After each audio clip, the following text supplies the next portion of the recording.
What is going on, world? This is I Will Lose. I want to talk about the little bit, well, I'm going to talk about the Puffy Docu series.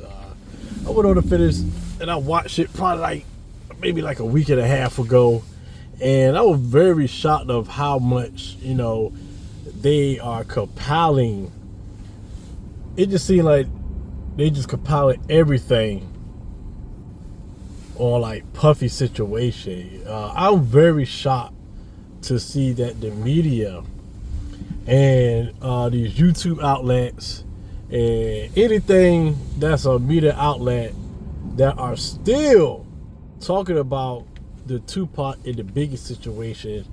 That thing happened over 30 years ago, and folks are still making money off it. I guess it's a good money. It's a good money scam, man. It's a scheme. And when you going through have situations and everything, and people would judge and be like, oh, I want to do this and I want to do that, I realized that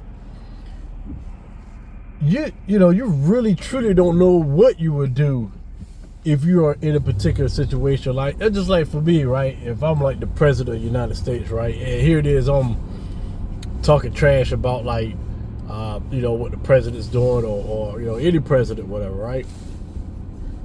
And it's funny because I don't know what I would truly do. I would have like a basis of what I want to do if I was a president, whatever. But until you step foot in that position, then you would truly see how you would carry things out and what you would do.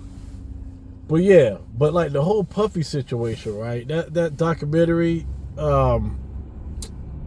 nobody is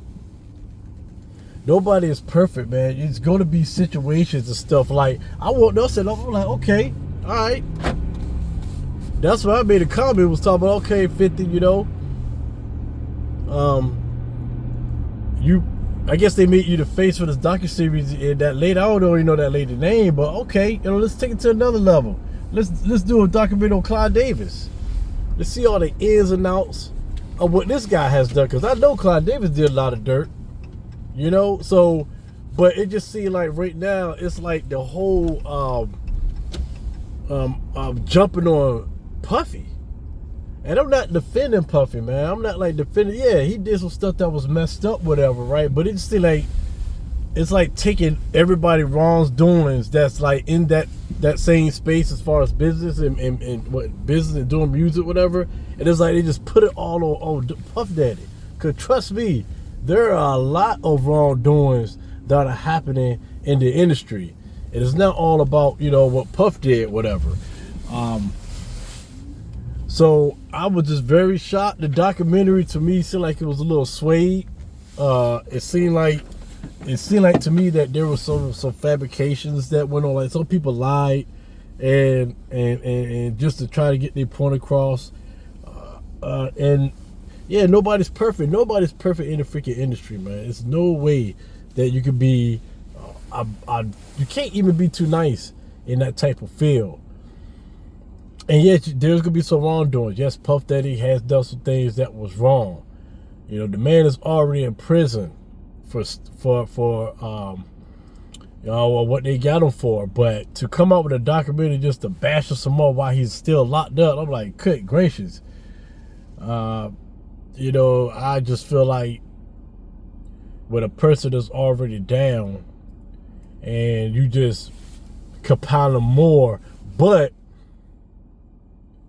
you want like folks want to just focus on certain situations, certain people, certain groups. You had Mike Jeffries. Mike Jeffries was the former owner of Abercrombie and Fitch.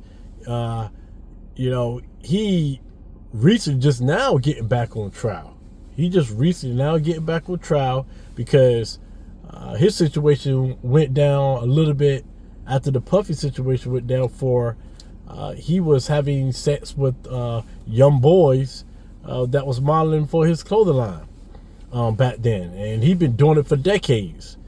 He was unfit for trial at one point in time, doing with Puffy, right around the same time. Was it 2024? Well, 24, yeah, when it went down, he was up fit for trial. Now he's finally, they're going to put him back in trial. But at one point, I thought it was going to dismiss the whole case. But there is no focus on Mike Jeffries. The media barely talk about it. If you pull up Mike Jeffries' situation, whatever, they got like a couple of headlines for it, but it's not blasted on the news like what's going on with Puffy. You know, maybe because Puffy was he was in the music icon and he's into hip hop, whatever like that. But I believe that Mike Jeffries, Abercrombie Fitch, that's worldwide. You know, this clothesline is worldwide. You know, I feel like he should at least get more exposure than what he's receiving now. So I just think that society, you know, people, man, they just pick and choose whatever. And yeah, so that documentary, I mean, just by me looking at it, I can tell that, oh man, there's some sway, there's some curated stuff going on in this documentary. I mean, if folks can't see it, then I don't know what to tell you, man. They're really,